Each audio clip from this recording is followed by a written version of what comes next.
Hello students, a very good morning to you. How are you? I hope you all okay and doing your work properly. Dear students, it's my request to you, please send your homework regularly and do as per the instructions of the teacher.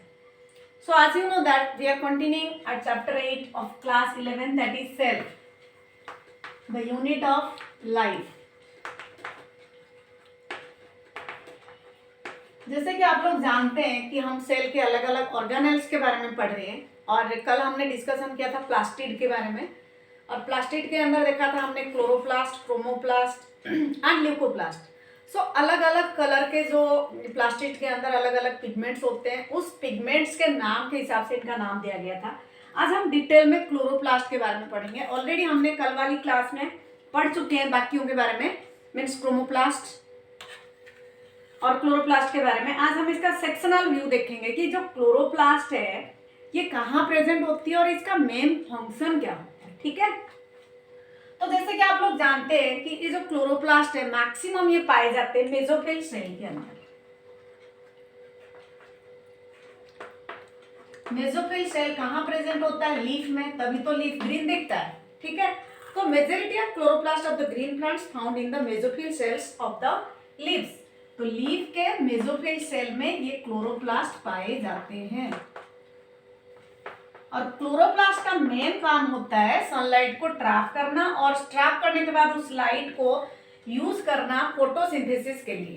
तो ये जो chloroplast होता है इसके अलग अलग shape होती है. कभी ये राउंड होता है, ओवल होता है. ठीक है, राउंड भी हो सकता है, ओवल भी हो सकता है, लेंस शेप्ड भी हो सकता है, रिबन शेप्ड भी हो सकता है. तो इसके अलग अलग स्ट्रक्चर्स होती है. अगर हम इसको हाई मैग्नीफाइंग माइक्रोस्कोप के थ्रू देखेंगे और इसका जो लेंथ होता है वो भी वैरी करता है, मीन्स 5 to 10 माइक्रोमीटर तक हो सकता है इसकी जो लेंथ है, मीन्स किसकी? क्लोरोप्लास्ट की जो लेंथ होती है. ठीक है, और इनकी नंबर भी वैरी करता है. किसी किसी में एक होता है, किसी किसी में 20 to 40 तक प्रेजेंट होता है. जैसे कि क्लामाइडोमोनास है. क्लामाइडोमोनास जानते हो आप, एक एल्गी है जिसमें फ्लैजेला होता है और वो फ्लैजेला को यूज करके स्विम करता है. तो उसमें 20 से 40 तक क्लोरोप्लास्ट होता है, जिसकी वजह से हम बोल सकते हैं कि ये जो है सबसे ज्यादा मतलब चीफ प्रोड्यूसर्स ऑफ ओशन, और ये सबसे ज्यादा फोटोसिंथेसिस करते हैं क्योंकि इनमें ज्यादा क्लोरोप्लास्ट होता है. ज्यादा क्लोरोप्लास्ट तो ज्यादा लाइट ट्रैप करेगा. तो इसलिए क्लामाइडोमोनास में आपको ये याद रखना है कि 20 से 40 20 to 40 क्लोरोप्लास्ट होती है. ठीक है, यहाँ पे मैंने बताया क्लोरोप्लास्ट का स्ट्रक्चर क्या है, फिर किसमें कितना होता है. तो जैसे कि आप जानते हैं माइटोकॉन्ड्रिया, माइटोकॉन्ड्रिया कॉमन होता है, प्लांट सेल में भी होता है और एनिमल सेल में भी होता है. जैसे mitochondria double membrane bound structure होता है, वैसे ही क्लोरोप्लास्ट भी जो है वो chloroplast is also double membrane bound structure है.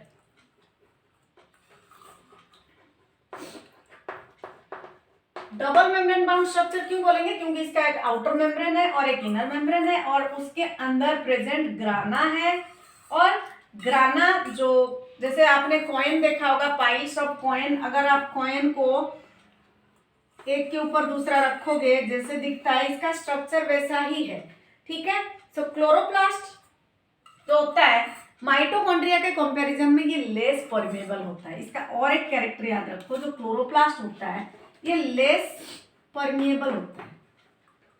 परमिएबल मतलब जब कोई लेयर, जैसे कि सेल मेम्ब्रेन है, ये सिलेक्टिवली परमिएबल है, मीन्स जो चीजें जरूरत होती है उसी को अपने अंदर जाने देता है. तो क्लोरोप्लास्ट डबल मेम्ब्रेन स्ट्रक्चर है और साथ में ये बाकी ऑर्गेनेल्स के कंपैरिजन में लेस परमिएबल होता है. मतलब इसके थ्रू ज्यादा सब्सटेंसेस एंटर नहीं कर सकते, इसलिए हम क्या बोलेंगे?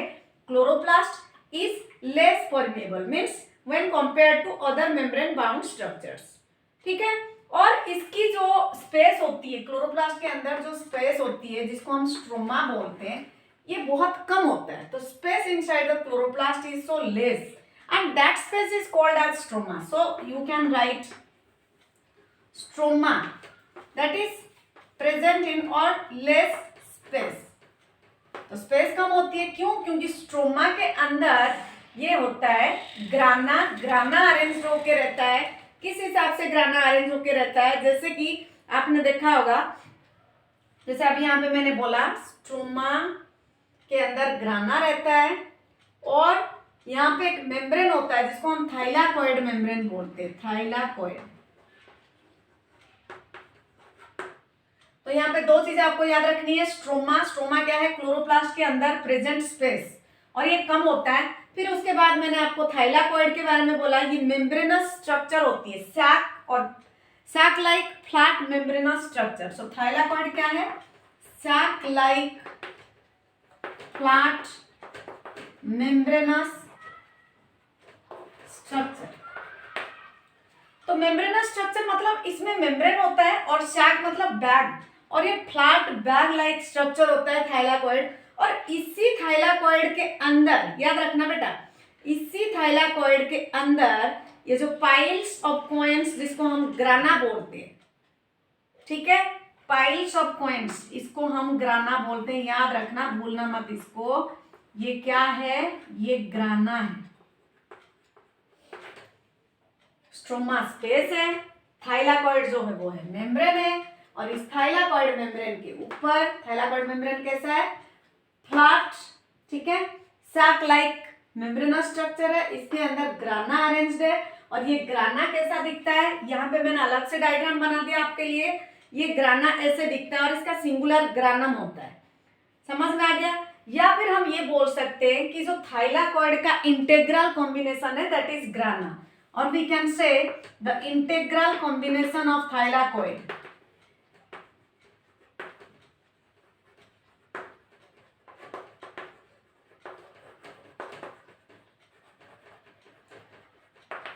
Integral combination of thylakoid is grana, ठीक है। सो ये ग्राना का मेन काम क्या होता है? ये जो ग्राना होता है ये हमेशा स्टोमा के अंदर रह के, जो लाइट जब आता है इसको, लाइट को ये ट्रैप करके ये यूज करता है, ठीक है। और ये जो थाइलाकॉइड मेम्ब्रेन मैंने आपको बताया, ये थाइलाकॉइड मेम्ब्रेन के बीच में स्पेस होता है, स्पेस को बोलते हैं ल्यूमेन। सोचो आप, ये एक लेयर का ग्राना है, ये एक लेयर का ग्राना है, ये ऐसे अरेंज्ड है, और साथ में ये अटैच्ड किसके थ्रू है? ये यहाँ पे जो मेम्ब्रेन है इनके बीच में जो कनेक्शन है वो कनेक्शन थाइलाकॉइड बना रहा है, और साथ में बाकी ग्राना टू ग्राना का कनेक्शन जो है उसको हम क्या बोलेंगे? स्ट्रोमा लामेला, क्योंकि इनसाइड द स्ट्रोमा, याद रखो, क्लोरोप्लास्ट है, क्लोरोप्लास्ट के दो मेम्ब्रेन है, आउटर मेम्ब्रेन, इनर मेम्ब्रेन। इस आउटर और इनर मेम्ब्रेन के बीच में जो स्पेस होता है उसको स्ट्रोमा बोलते हैं। स्ट्रोमा के अंदर होता है थाइलाकॉइड मेम्ब्रेन, और ये थाइलाकॉइड मेम्ब्रेन फॉर्मेशन तभी होता है जब ग्राना पाइल्स ऑफ कॉइन्स जैसे स्ट्रक्चर में अरेंज होता है। फिर जब ग्राना एडजेसेंट ग्राना जिसके थ्रू कनेक्ट होते हैं उसको बोला जाता है स्ट्रोमा लमेला। आप देख सकते हो यहाँ पे ये कनेक्टेड है एक दूसरे से, ये भी कनेक्टेड है ऐसे। तो ये रीजन क्या है? Stroma lamella. और स्ट्रोमा क्या है? स्ट्रोमा ग्राना का अरेंज होने के बाद क्लोरोप्लास्ट के अंदर जो स्पेस रह जाता है वो स्ट्रोमा है, और नॉर्मली ये कम स्पेस जो है क्लोरोप्लास्ट के अंदर, इसमें कम स्पेस वाली एरिया को ही कहा जाता है। क्लियर है? So we can say that the stroma of the chloroplast contains enzymes required for the synthesis of carbohydrates and protein। Plant के अंदर कार्बोहाइड्रेट और प्रोटीन बनाने के लिए जो स्ट्रोमा होता है उसमें एंजाइम सिंथेसिस होती है। तो ये रीजन में क्या होता है? याद रखना, stroma region synthesizes enzymes which is required for carbohydrate and protein synthesis। ठीक है बेटा, समझ में आया? तो स्ट्रोमा का मेन काम क्या होता है? स्ट्रोमा रीजन से एंजाइम सिक्रेशन होता है, और वो एंजाइम क्या करता है? कार्बोहाइड्रेट और प्रोटीन बनाने में हेल्प करता है। आपको पता है प्लांट हर तरह का फूड सिंथेसाइज करता है, कार्बोहाइड्रेट भी करता है, प्रोटीन भी करता है, फैट भी करता है, और इनका जो स्टोरेज है वो अलग अलग रीजन में होता है। तो यहाँ पे जो स्ट्रोमा है, स्ट्रोमा का मेन फंक्शन क्या, अगर आपको क्वेश्चन पूछा जाएगा कि what is the function of stroma, सीधा आप यही लिखोगे कि stroma secrete some enzymes which helps in the synthesis of carbohydrate and protein. ठीक है, और ये सर्कुलर डीएनए और राइबोसोम भी होता है इसके अंदर, इस स्ट्रोमा के अंदर, मीन्स क्लोरोप्लास्ट के अंदर स्ट्रोमा है, तो स्ट्रोमा के अंदर सर्कुलर डीएनए जैसे माइटोकॉन्ड्रिया में था, इसके अंदर भी सर्कुलर डीएनए पाया जाता है। ठीक है बेटा, सर्कुलर डीएनए क्या है बताया था मैंने, जो कि रिकॉम्बिनेंट डीएनए के लिए यूज होता है, extra chromosomal autonomously replicating circular DNA. Animal cell में, माइटोकॉन्ड्रिया में भी होता है, प्लांट सेल में भी माइटोकॉन्ड्रिया में होता है, और साथ में प्लांट सेल में क्लोरोप्लास्ट के अंदर भी ये सर्कुलर डीएनए प्रेजेंट होता है, और इसका खुद का राइबोसोम भी होता है, लाइक माइटोकॉन्ड्रिया। याद रखना, माइटोकॉन्ड्रिया में खुद के पास राइबोसोम होता है, एग्जैक्टली सेम ये राइबोसोम जो है वो क्लोरोप्लास्ट के पास भी होता है। ठीक है, और ये जो राइबोसोम होता है ये नॉर्मली स्मॉलर होता है then 70S, smaller than 70S। 70S पता है आपको, प्रोकैरियोटिक राइबोसोम में जो प्रोकैरियोटिक बैक्टीरिया होता है, उस प्रोकैरियोटिक बैक्टीरिया के अंदर जो राइबोसोम होता है वो नॉर्मली 70S का होता है। ठीक है, और साइटोप्लाज्मिक राइबोसोम होता है 80S। तो स्ट्रोमल राइबोसोम और साइटोप्लाज्मिक राइबोसोम में क्या डिफरेंस है, याद रखना, ये 70S का है और साइटोप्लाज्मिक 80S का है। तो दो टाइप का राइबोसोम हमें यहाँ पे जानने को मिला, एक 70S वाला और एक 80S वाला। ठीक है, और 70S नॉर्मली प्रोकैरियोट्स में पाया जाता है और 80S यूकैरियोट्स में पाया जाता है। बट यहाँ पे इनसाइड द क्लोरोप्लास्ट दो टाइप का राइबोसोम मिलता है, एक लेस देन और स्मॉलर देन 70S होता है, और दूसरा 80S होता है। 80S क्या है, 80S राइबोसोम जो है वो है साइटोप्लाज्मिक राइबोसोम। इसको आपको अच्छे से याद रखना है। तो ये आई थिंक समझ में आ गया होगा आपको कि स्ट्रोमा क्या है, ग्राना क्या है, थाइलाकॉइड क्या है। यहाँ पे मैंने लेबल कर रखा है, ये आउटर मेम्ब्रेन है क्लोरोप्लास्ट का, ये इनर मेम्ब्रेन है, इसके अंदर अरेंज्ड है ग्राना, और ये ग्राना का जो स्ट्रक्चर है ये पाइल्स ऑफ कॉइन्स है, जैसे कि 1 रुपए की सिक्का आप उसके ऊपर रखोगे वैसे बनेगा। फिर इनके बीच में जो जॉइनिंग्स है उसको स्ट्रोमा लामेला बोलते हैं, क्योंकि इनसाइड द स्ट्रोमा है तो एक दूसरे को कनेक्ट कर रहे हैं स्ट्रोमा लामेला के थ्रू। और थाइलाकॉइड मेम्ब्रेन जो है वो ग्राना के चारों तरफ का जो एरिया है वो है। और बताया था मैंने जो क्लोरोप्लास्ट होता है ये लेस परमेबल होता है, और इसके शेप अलग अलग है, इसकी लेंथ भी वैरी करता है। ठीक है, तो ये तो हो गया आपका क्लोरोप्लास्ट के बारे में। अभी हम जो नेक्स्ट पढ़ने वाले हैं वो राइबोसोम के बारे में। ऑलरेडी मैंने राइबोसोम के बारे में आप लोगों को बता दिया था, अभी दोबारा से मैं थोड़ा सा हिंट दे देती हूँ कि राइबोसोम क्या है। राइबोसोम जो है ये ग्रैन्युलर स्ट्रक्चर है,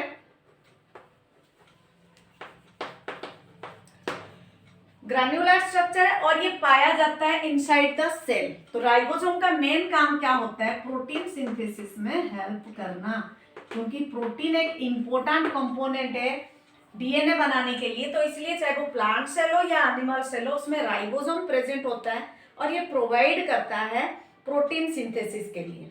ठीक है, और इसको पहली बार जॉर्ज पैलेड ने 1953 जॉर्ज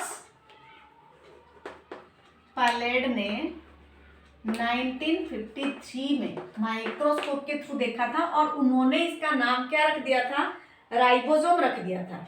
ठीक है, और ये जो राइबोसोम है ये किस किस को लेकर बना है, ribosome is consist of RNA and protein.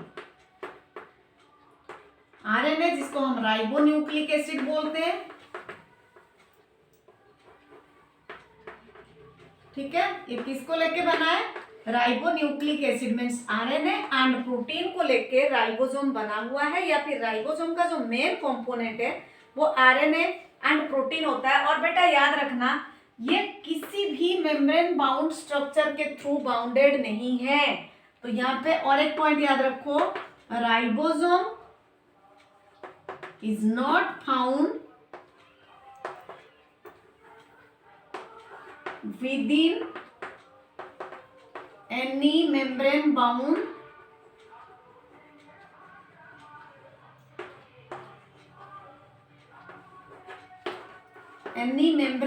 Structure, ठीक है। सो राइबोसोम के पास कोई भी मेम्ब्रेन बाउंड स्ट्रक्चर नहीं होता है, इसलिए ये हमेशा अलग अलग रहते हैं सेल साइटोप्लाज्म के अंदर। तो जैसे कि मैंने बताया था आपको यूकैरियोटिक, इससे प्रीवियस वाला टॉपिक में यूकैरियोटिक राइबोसोम क्या होता है, यूकैरियोटिक राइबोसोम में होता है एटीएस स्वेटबर्ग यूनिट, और प्रोकैरियोटिक राइबोसोम में होता है, इसको बार बार बोल रही हूँ क्योंकि ये इंपॉर्टेंट है, आगे भी ये काम आने वाला है आपका। तो यूकैरियोट में 80S राइबोसोम होता है और प्रोकैरियोट में 70S राइबोसोम होता है, ठीक है। और इसको मेजर किया जाता है इसकी डेंसिटी और साइज के हिसाब से, और ये दोनों के दोनों दो सब यूनिट से बना होता है, ये लार्ज सब यूनिट है और ये स्मॉल सब यूनिट है। याद करो मैंने आपको बताया था ऐसा होता है इसका स्ट्रक्चर, राइबोसोम का ऐसा स्ट्रक्चर होता है। तो ये वाला जो है वो स्मॉल सब यूनिट है और ये वाला लार्ज सब यूनिट है। ऐसे ही दो, हर एक चाहे वो 70S का हो या फिर 80S का हो, हर एक राइबोसोम ऐसे अरेंज होके रहता है, उसके अंदर दो यूनिट होती है। जैसे कि 70S मैंने बताया था आपको कि ये क्या है, और 70S क्या है और 80S क्या है, ये कैसे बने थे, ऑलरेडी हमने इसको डिस्कशन कर चुके हैं, ठीक है। So dear students, for today this is all about your topic. इसका आपको डायग्राम प्रैक्टिस करनी है, जिनके बुक में ये राइबोसोम का डायग्राम है वो उसको देख के फॉलो कर सकते हैं, ठीक है। और अच्छे से लर्न करना है क्योंकि ये इम्पोर्टेंट है, आपके नीट के एग्जाम में भी काम आएगा और ऐसे नॉर्मल एग्जाम में भी ये क्वेश्चंस आते हैं। तो आपको इसका नोट बनानी है, खुद की लैंग्वेज में एनसीईआरटी बुक पढ़ना है, वीडियो देखना है, उसके बाद सेंड करना है जो गिवन टाइम दिया गया आप लोगों को। और दोबारा बोल रही हूँ, आप स्टडी को लाइटली मत लीजिए, इसको सीरियस होके लीजिए, ठीक है। So for today this is all about your topic.